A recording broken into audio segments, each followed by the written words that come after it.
Hello and welcome to another Doctor's Assistant 1 video. Today I'm doing a review of Dark Eyes 2, or the Doctor Who Big Finish audio box set, Doctor Who Big Finish audio box set, Dark Eyes 2. What else was I going to say now? It's been a while since I've listened to any Big Finish, and or more specifically reviewed any for the Doctor Who YouTube channel here. I think the last box set I reviewed was the Respond to All Calls, the second Ninth Doctor box set, so yeah, which feels like a lifetime ago because they've released so many Ninth Doctor box sets that I'm very far behind. Weirdly enough, I was just sort of casually going to review, well, not casually going to review, casually going to listen to even this box set, and then sort of partway through the White Room / sort of maybe after the trial, well, not even the trial, the traitor even, the first story in this box set, I just thought, you know what, fuck it, I might as well review it for the YouTube channel, seeing as it's been so long since I've done a video. It's, as of this recording, 2023, it's June 2023, I can't remember the date off the top of my head specifically, either the 16th or maybe even the 17th of June 2023. Yeah, this is the cover for the box. You've got Molly, the 8th Doctor, played by Paul McGann, the Master, played by Alex McQueen, Livchenko, played by Nicola Walker, Dalek, Some Fire, Dark Eyes, 2, and then on the spine you've got a few of the characters. You've got the Dark Eyes bit there, you've got the rest of the stories on the spine, which is something that they eventually get rid of in later designs of spines for box sets. Big Finish number 2 there, and then on the back you've just got a bio / synopsis of the whole story, as well as the actors and yeah, the stories and whatnot, and obviously all the CDs fit in here. And if you can get this on the Big Finish website, you get the downloads for free as well as all these physical ones, so yeah, there's that. Although it is annoying because Dark Eyes 3 is no longer in print on the Big Finish website, so that is a little bit annoying for me personally. I'll go through the sort of covers of these first very quickly. You've got the banner, the 8th Doctor banner sort of thing. This one's by Nick Briggs, the traitor. You've got McGann in sort of a robophobia, in a Roboman-like headset thing. You've got the disc there, you've got writer's notes here, as well as when you open up these leaflets, you usually, generally speaking, other than in Time's Horizon, get nice artwork. On the spine it's got 2.1, which basically means second box set, episode 1, for those of you who don't know how Big Finish work, or the numberings work even. And then yeah, it's pretty plain, basic sort of cover. I'd say the cover that I like the most is probably the White Room, see-through sort of skull sort of thing. You've got this sort of like circular thing, kind of like skull and crossbones sort of design. You've got a Viren there in the background. You've got the 8th Doctor and Molly there. You've got the banner again, which I think later on in the 8th Doctor Adventure series, or 8th Doctor box sets or collection, whatever you want to call it, they get rid of the banner, which is a shame because I quite like the banner personally. It kind of breaks up the cover art personally. This one's written by Alan Barnes, The White Room, Dark Eyes 2. You've got synopsis and cast and the runtime on the back as well. They're all an hour long stories. You've got the cast there, and then as I say, you've got the bio on the back as well. Disc, and then writer's notes again. Number 3, you've got Time's Horizons, where you've got Nicola Walker there. The monster sort of creature thing there, McGann, this sort of more beigey, brownish design, or colour palette I should say. The disc, writer's notes, and the same thing on the back. And then on the last one, which is slightly different I guess, because you've also got the behind the scenes disc, you've also got like advert for the monthly range releases, and then you've got the credits with like a bunch of different cast people, as well as some nice artwork on in the inside bit.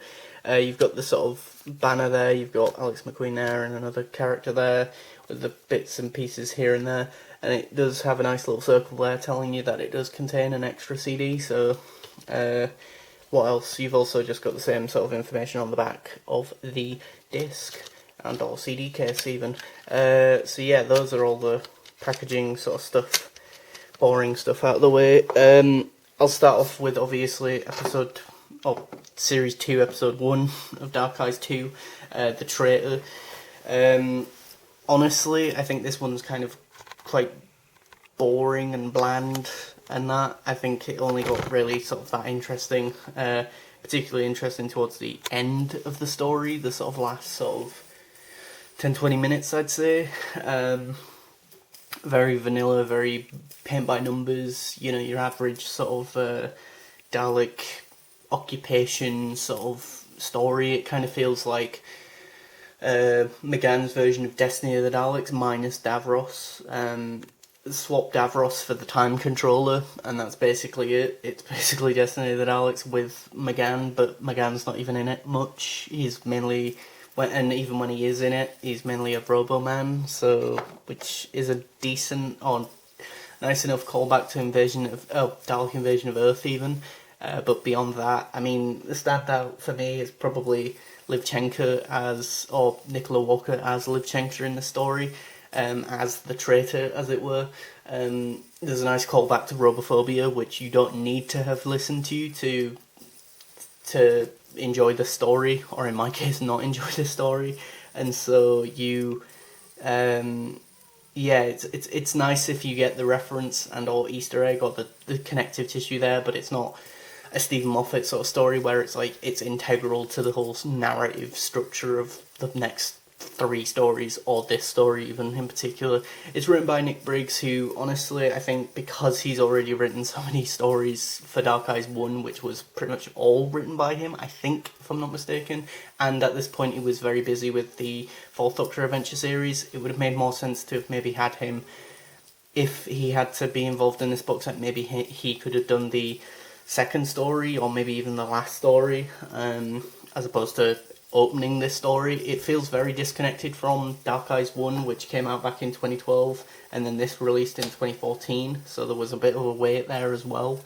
And so yeah, it's a bit odd that there's such a disconnect, because it's like, I don't know, like, you would have thought logically that it obviously started with Molly O'Sullivan, but they don't, which is fine. But again, it does feel a little bit disconnected, and then there's some stuff with the Doctor, and there's a cliffhanger, but then when you get into part 2, the next story, it doesn't really sort of pick up immediately from where this one, The Traitor, ended. So it does feel very standalone, which is odd, because again, it's part 1 of a second series, so it's like, yeah, I mean, it's not until sort of part 4 that it kind of retroactively is a little bit better, or a little bit more, not even better, but palatable to sort of put into the context of this whole box set, if any of those words made sense. But yeah, overall, The Traitor, I'd give a 6 out of 10. It's weak. It's too sort of vanilla, but it's also, it's not even that vanilla or that comforting and grounded in a sense, but it's not experimental or out of the box enough either. It's just sort of this weird sort of middle ground, which I didn't particularly care for. However, Alan Barnes' The White Room, on the other hand, is a step up by a lot, in my humble opinion. You go back to Baker Street, which I'm pretty sure, if I'm not mistaken, it's been a while since I've listened to Dark Eyes 1, or like the whole story, or the full box set anyway. So I think, if I'm not mistaken, Baker Street is set up in Dark Eyes 1, and so because of that, it felt like grounded, in sort of some realism. You're in the past, though. You're in the past. I can't remember what year they're in, but either way, sort of the wartime, presumably. But either way, it just felt a lot more grounded than The Traitor. The Daleks aren't in it, whereas the Daleks were in The Traitor, but they weren't even in the episode that much. There was some rebels in The Traitor, but then in The White Room, you've got these creatures called the Virons, which then are kind of going on about this sort of like plague and these different alien viruses who then pop up in the Charlie Pollard series, I think. But they might even pop up in some Sixth Doctor, I think, monthly range releases. I think. I could be wrong about that. But either way, I'm pretty sure I feel like subconsciously I've heard of the Virons before. Molly O'Sullivan being reintroduced is awesome because she's like the main thrust of obviously Dark Eyes 1, and she's phenomenal. The actress just steps back into the role like she's never left, even though I suppose one strength of the traitor is that there is a little bit of a sliver of a breathing space / gap between where we left Molly to then obviously finding her in the White Room, or the story The White Room even. McGann is a lot more in this episode and or story, so you get more of the 8th Doctor, which is always a plus when you're buying an 8th Doctor box set. Spoiler alert, Big Finish. But you've also got this cool sort of concept with this sort of like virus alien thing, which I don't want to ruin, but that's interesting, and these different settings, and it just feels like a well-rounded story with a bit of threat and intensity and things happening. So the first story, The Traitor, I'd give a 6 out of 10, but this, The White Room, I'd definitely give an 8 out of 10. It's definitely a step up.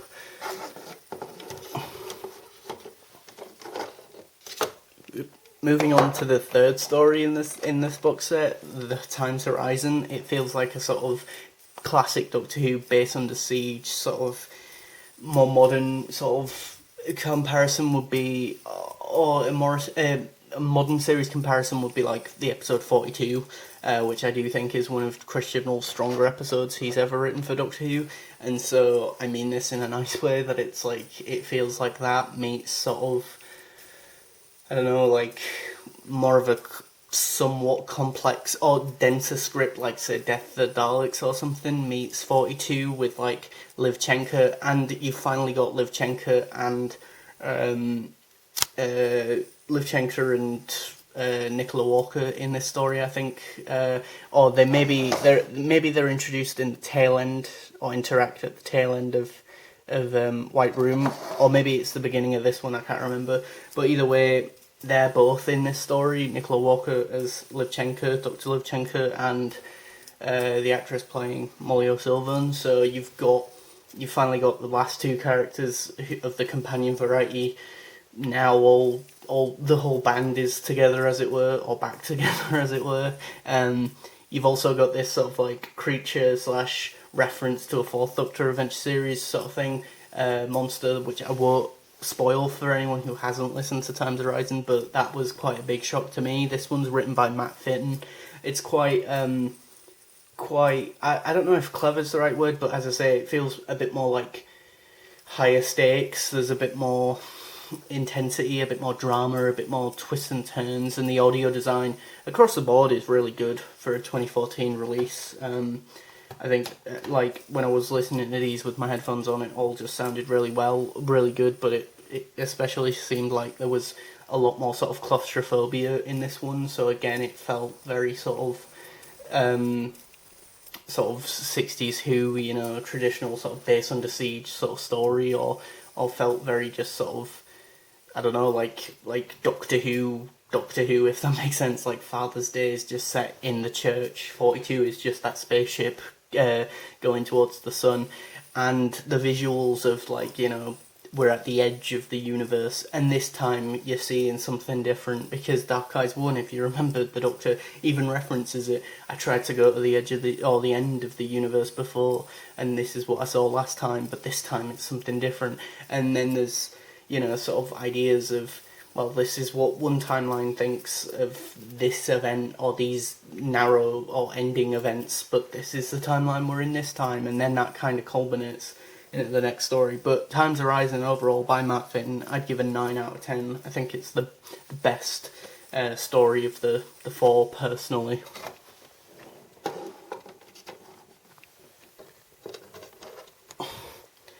And then moving on to the last story, Eyes of the Master by Matt Fitton. I think, unfortunately, this one kind of fell flat for me a bit. It is contemporary. We're back in sort of 1970s London. The Doctor's got a Beetle car for some reason, a yellow beetle car, and for some reason, and I think I could be wrong about this, so please do correct me in the comment section if I'm wrong about this, but I think this is the first time we get Alex McQueen as the Master. I think. I could be wrong about that, and if that is the case, I just feel like he could have done more or been a bit more. He has good sort of rapport with McGann. I feel like they both bounce off each other really well, and I think it is kind of cool that they kind of have a bit of a back and forth about, like, reading the TARDIS wiki, as it were, in front of each other, of like, oh, remember when you had a frilly shirt, or remember when you had hair, or whatever, do you know what I mean, or beard and hair and this, that and the other. But yeah, it's just a bit like, okay, they kind of like spar off each other for a little bit, and then they kind of go separate ways. It just felt anticlimactic, really, at that point. Um, I mean, I suppose the Master, if I'm not mistaken, in Dark Eyes 3, even though I've heard that Dark Eyes 3 is the weakest book set of the four Dark Eyes book sets. Although that being said, Dark Eyes was meant to be one box set originally, so then they kind of developed more ideas for a second, third, and fourth box set. But yeah, the point is that I feel like maybe the Master could have been sort of planted / sort of put into the series a little bit earlier. I think there is a little bit of a after credits scene in Times Horizon, but even so, it's sort of like the last 4 5 minutes, 3 minutes, if that, or anywhere between 2 and 4 minutes of Times Horizon, of an hour long story that is sort of like introduced in inverted commas, but then that's like a divergent timeline and that. And then by the end of this, you're kind of like left being like, oh wait, so we're in a different timeline and this, that, and the other. I mean, even at one point, I think it was, I can't remember if it's Molly or if it's Levchenko, but one of them even points out, like, to the Doctor, is your life always this complicated? And he's like, well, yeah. And it's like, yeah, it is getting a bit full on. It's a bit too cluttered and a bit too messy, I think, the Eyes of the Master, I think, partway through anyway. There is still stuff about the retrogenitive particles, I think, which again I think is a thing from the end of Dark Eyes 1. So, because we still don't know why Molly O'Sullivan's got dark eyes. I don't think we know that yet, but in chronological order, maybe it's revealed partway through the third box set, or maybe the fourth box set, I'm not sure, but either way, the Master is decent. I do like Alex McQueen. I think if this is his first ever performance as the Master, I think it's a decent one. It's good. I think they kind of reference the fact that maybe he's after Eric Roberts, and there is mention and reference of the Time Lords and stuff, and all this Dark Eyes stuff. 2014, I think these box sets, this one in particular, came out, so a year after like Day of the Doctor and stuff. So it's like, really, when you think about it, they didn't know a lot, or they didn't have the license to the Time War, and they didn't really do a lot of stories back then based around the Time War. So this is all like sort of like a multiverse of madness sort of scenario where, as I say, I like to think that the Dark Eyes universe is if the Eighth Doctor never actually went into the Time War, that then this is kind of what happens, I guess. Because obviously now we know that he kind of does kind of end up going into the Time War reluctantly, and it ultimately means that he eventually takes on another version of himself who doesn't even have the name of the Doctor. But the point is that the Eighth Doctor does kind of get his hands dirty, as it were, whereas I guess this is very early days where he is very adamant that he's not gonna get his hands dirty, as it were. Yeah, I mean, there's another end credit scene sort of thing, which I just thought was quite unnecessary personally. The companion to the Master is just meh, in my opinion. She didn't really bring a lot to the role, or have a big presence, I guess. I think Nicola Walker as Lubchenko was good, as was Molly. I like the fact that they're both from different time periods, so one's from like the far future and the other's from the past, so like 1970s London isn't like modern day London to either of them, I think that's a really cool, interesting perspective and different thing for Doctor Who to do, have companions from different time periods. I wish the modern series would finally do that, and be a bit more experimental, and we get that here with these two characters. And again, their interactions and them sort of talking about things without the Doctor's knowledge is quite interesting. And that, so yeah, I mean, Eyes of the Master, I'd give a 7 out of 10. Overall, I guess the box set for me, Dark Eyes 2, is a 30 out of 40 release in terms of the quality of the stories and that. So yeah, unfortunately, it's not well. As I say, I think the first one's not great. 6, an 8, and a 9 in the middle, and then a 7 for where it lands or where it ends even. I mean, I am still interested to eventually one day maybe potentially get the third box set, but as I say, it's a bit more hit and miss. I think Dark Eyes 1 definitely felt a bit more cohesive, like one big story arc, whereas this one feels a little bit more, as I say, patchworky and a bit like scattered, like a gunshot approach to the stories they wanted to tell. It's like they have lots of different ideas but just didn't have time to refine them or edit them down in some ways.